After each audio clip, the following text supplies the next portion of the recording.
Hello, everyone. My name is Sandie La Nae, and welcome to Psychic Creations. We have a fun show for you today. As you can see, we are on location in front of the St. Charles Hotel. Now, the structure that you see behind me was originally actually two hotels, and they were built in 1862. The two-story that you see was called the Mueller Hotel and began construction in May of 1862 by Mr. Mueller and co-owner George Remington. The three-story structure was began a month earlier in April, and upon its completion was dubbed the St. Charles Hotel, named after the well-reputed hotels from back east. Now, the hotels are both built in the Italianate style, which was popular architecture from the 1860s to the 1890s. And some of the examples of the Italianate architecture are the wide front entrances, the flat roof, the cornice line, and the massive brackets. The Mueller Hotel, the two-story part, was marketed itself towards the working class clientele. Lots of miners stayed in the Mueller Hotel. Now, the St. Charles Hotel was billed as a first-class hotel and was reported to be the pleasantest resort in Carson, and everything kept by the bar is the best quality. At the prime, both hotels were attractively landscaped and were documented as the most elegant hotels in the then Nevada territory. Now today, the hotel holds the esteemed honor of being a continuous hostelry since 1862. Okay, now let's go inside and have a look around.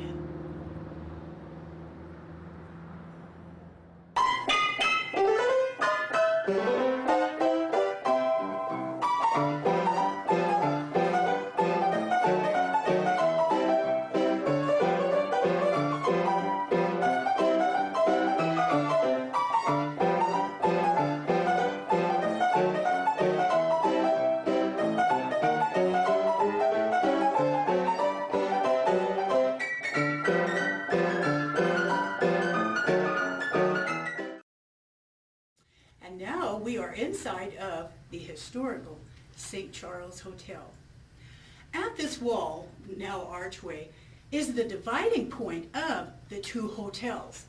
This, where I'm standing, was the Mueller Hotel, and behind me down the hallway and up the staircase is the St. Charles Hotel. Now, in 1894, a man by the name of Gilbert Briggs bought both of the hotels, combined the two, opened opened a hole in the hallway, and then he called it the Briggs House. Now, actually, this hotel at one time had 206 rooms, and the conference room here was a place where legislative issues were discussed. One noteworthy occasion was on June 30th, 1865, when the Speaker of the House of Representatives, Schuyler Colfax, he spoke here. Now, the hotel has had many names. First built, it was called the St. Charles Hotel, and then, as mentioned, it became the Briggs House in 1894. In 1910, upon the hotel being sold, the name was changed to the Golden West Hotel. And then in 1934, the name was changed again to the Travelers Hotel when it was sold. The hotel was sold again in 1949, becoming the Page Hotel. In 1953, the hotel was sold once more, and the name was changed to the Pony Express Hotel. And for 43 years, this hotel slowly but surely deteriorated, as well as the surrounding areas, the stores and homes and shops around the hotel. And it just got to be known, this section of Carson City got to be known literally as Skid Row. It was in very, very bad shape.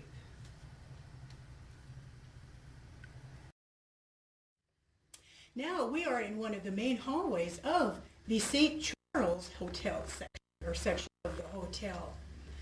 Now, in 1993, a man by the name of Bob McFadden purchased the derelict building, and he began the extensive remodeling and renovations.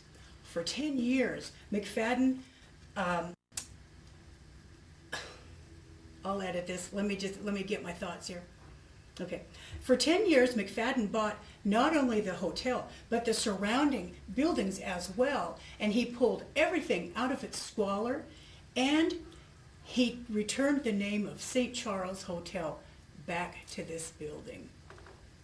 Now, selling the hotel in 2004 to the Lopicolos, they have continued with the restorations and remodeling of this structure.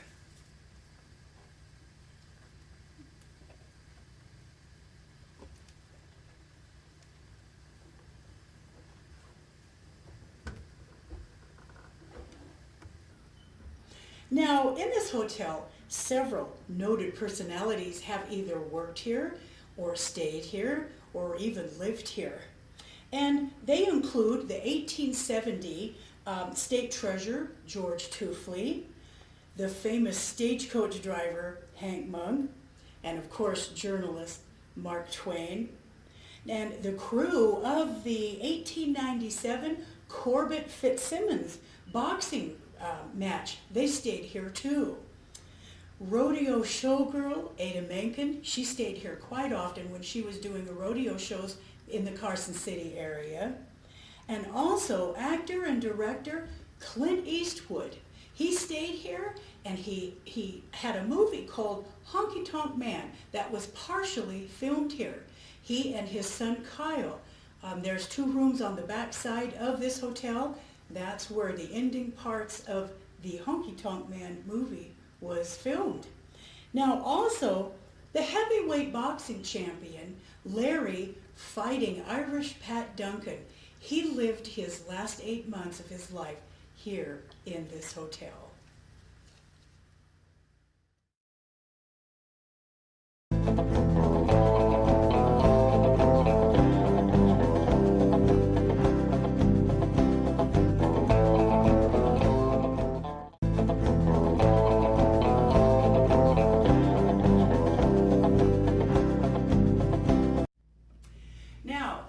Duncan has actually never left this hotel.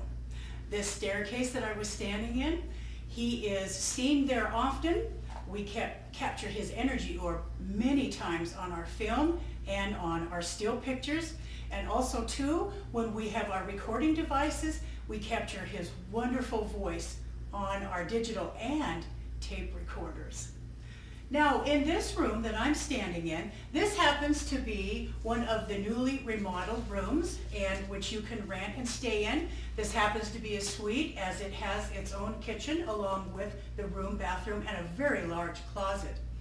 But now, the TBI, the paranormal team that I am affiliated with, has been fortunate to investigate this hotel since 2005. And we have found some very interesting spirits, such as Larry Duncan and the man that used to live in this room by the name of Phil. He was an abusive man when he was alive, and many women that come and visit his room here looking for spirits, when they come into Phil's room here, he has many times, and he could pull a woman's hair. He did not like women, and so he doesn't pull big handfuls, but he'll pull 2 or 3 strands to where it really stings. I've had that happen before, and it doesn't feel very good at all. Now, another spirit that we capture throughout the 2nd floor of this hotel is that of a young boy. And it's kind of heartbreaking when we hear his voice on our tape recorders and digital recorders, because he's crying out for his mother. You hear him say, "Mama, Mama." You can tell he's searching for her. He's been searching for her for many, many years, that we believe. Now, too, a spirit that we capture a lot of is a cat. which actually, when they were doing the renovations a few years back, they were up in the attic and they found a dead cat up there.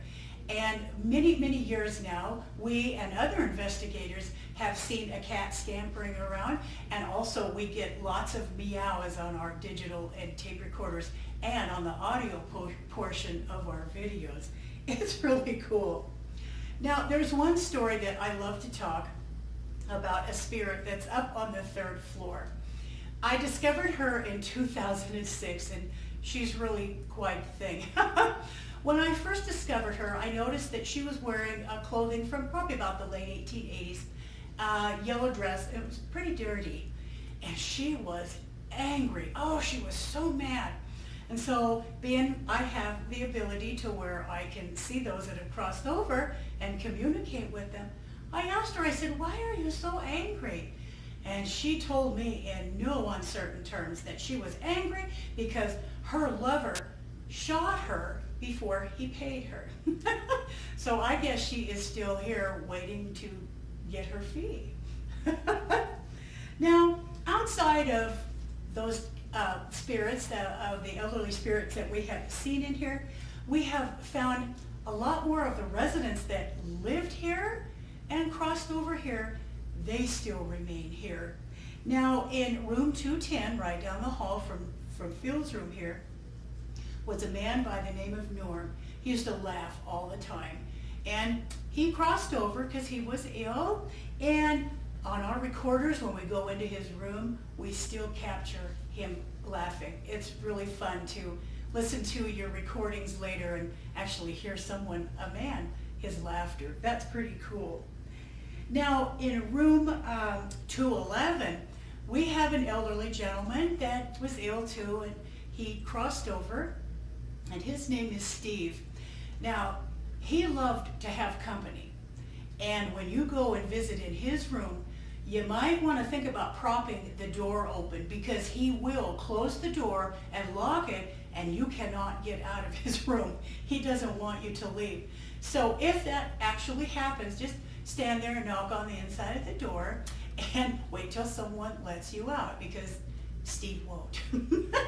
He's a character. He's just a real character. Actually, that's happened to me. And I've had to stand there and just knock on the door, wait for the property manager to come and let me out.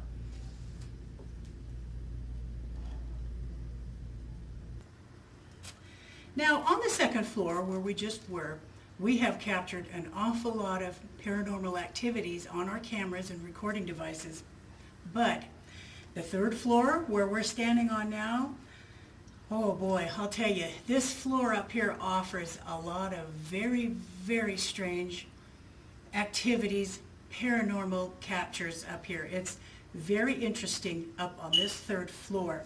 Now, outside of your fresh batteries instantly draining when you just come up to the 3rd floor, we've also captured many anomalies in our pictures that we do happen to take up here. We capture what we call spatial anomalies on our film. And what I mean by that is that you'll take a picture, and then when you take your memory card and upload it to your computer, you'll see that the picture that you took here, it will be cut into sections like almost a puzzle. Perhaps this part up here will be zoomed back, this part here will be zoomed forward, this up here will be blurry, this section over here will be like too bright. It's very, very interesting, the pictures that you can take up on this 3rd floor. And all the rooms up here have got interesting energies too. I'm going to tell you about a few of them. In this room here, beside me, it's room 309. And a few years ago, while I was walking upstairs to get some pictures and some video, I had the camcorder, in my face here so I could look through the viewfinder. I walked into room 309 and I got hit with ectoplasm. And what that is kind of a, supernatural type of water that comes out of nowhere. Now, when I walked in, the ectoplasm sprayed across the lens of my camcorder, and it also sprayed across my microphone. Now, I did not see I did not hear it, and being I had the camera right here to look through the viewfinder, I did not feel it on my face, my neck, my hand. In fact, I did not know that I was even hit with ectoplasm until, there again, I got home, uploaded my memory card to the computer, and I was just completely astonished to see this rain hit the camera lens, and you could hear it hit the microphone. It went, you know, like water will do. I was just astonished. It was just absolutely amazing. Now, another room up here happens to be this room right here, 310. There is a very grouchy woman that lives in here. She does not like people being in her room, and if you happen to go in her room, she will slam the door on you, so you're in the room. You can't get out. She's not like Steve, though. You can open the door and get out. But there's a lot of times, though, that when you're leaving her room, she will slam the door on you. And one of our TVI members a few years back, he was leaving this room, she slammed the door, and it actually hurt the back part of his foot, his heel. And also, too, what's interesting is there is a bedspread on the bed here that when we have come up here, we will see it pulled up into little mounds. And it's like, how in the world can you do that? And so we would smooth out these bedspread, leave for a couple minutes, come back. Here it is, pulled up, pinched up into little mounds. Now, we did an experiment. Underneath the material part of the bedspread, there's like this thick netting or thicker netting. And when you pick up, well, when we picked up, the bedspread, the whole bedspread came up. It did not peak into little mounds. We don't know how that spirit did that. It's very interesting. She does that a lot. Now, behind me, there is a room, room 308. I really don't like to go into this room because one time we went in, we had the property manager with us. Someone had lived in this room for many, many, many years. And when he moved out, the property manager said, well, here, I'll show you what the room looks like. Well, she was the only one that had the key. She unlocked it. We walked in, and the TV was on. And that was kind of startling for the property manager to see the TV on because nobody had been living in there for quite a few weeks. Well, when we walked in, like I said before, I have an ability where I can see and I also feel the spirits. I walked in, I could feel something just not right in that room. I walked over to the wall, I turned around and looked back towards where the TV was, and there was this black shadow right on the TV. It was a human form, and I quickly took a picture of it, yay. And then I told the property manager and another TVI member that was with me, I said, we need to leave this room now. And so we did.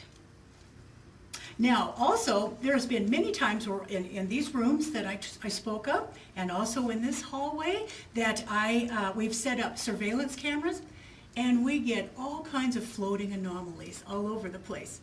Now, one of them might be a man by the name of Will.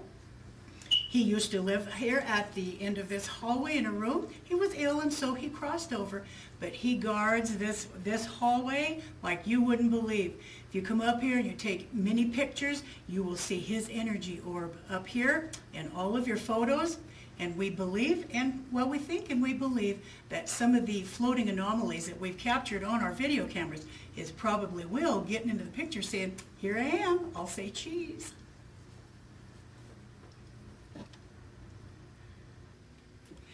Now, another anomaly that we picked up on here was this haunted painting. There was a paranormal happening that we were part of that happened 4 years ago.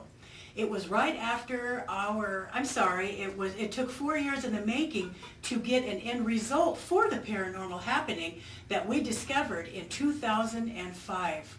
It was our very first investigation here in the hotel. And this painting actually was down the hall, and it was in a frame. And when I first saw it, I did not like it at all. I knew that it was haunted. I could see things moving around in it. And I went, ooh, that's a haunted painting. Well, I could feel the negative energies attached to it. It was just not a good feeling, this painting. Right after we left, the painting disappeared.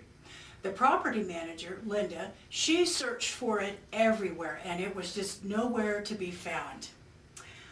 Almost 4 years to the date, Linda was walking down this hallway here and to unlock the back door, and she noticed something was just different in the conference room, which has a window leading from the room out into the hallway. So she unlocked the door and turned the lights on, and I'll be darned if this painting, minus the frame, was leaning up against a dresser that was stored in there. She got on the telephone, she called me and says, "Get down here quickly, you're not going to believe what I just found." So it was just almost 1 month shy of being 4 years that this painting actually found its way back home. Then, because it was haunted and a lot of people around here just did not want it, they asked me if I would like to have it. And I said, jokingly actually, I said, "Sure, I'll take it." So they actually gifted it to me. And I said, "Well, I'm not going to take that home, and if I do, it's going to stay out in the garage." So why don't we keep that in a little museum room here, and that way visitors can come in and look and try and feel the energies that are in this haunted painting. Now, a lot of times people will start feeling the painting when they even just enter into this room. They will feel nauseous, they will get a headache, they'll feel dizzy. Now also too, if you don't feel those sensations, the people will come up here and they'll touch the painting. Some will say, "Oh my gosh, that is so hot," or "very warm." Other people will come up, they'll touch it and go, "Oh gosh, that's really cold." And then other people that have come in, they don't feel the sensations and they don't feel anything. It's very interesting how each person will either feel something or they won't.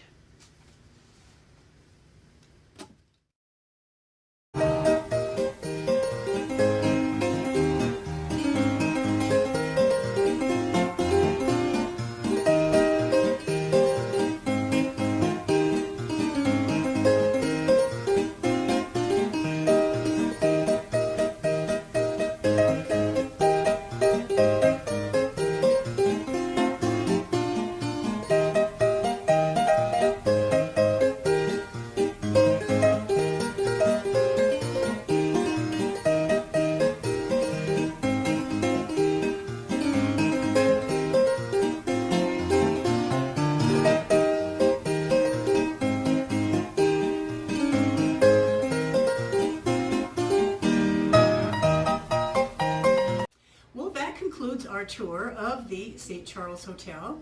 And if you would like to read more about the history and paranormal happenings that are always going on in this hotel, I have written a book called St. Charles Hotel, Carson City, Nevada, The Wild West Past and the Haunted Present. And you can purchase my book through my website, which is www.sandypsychicstones.com. Now, if you would like to visit or stay in this hotel, please get a hold of Linda Woons. She is the property manager here.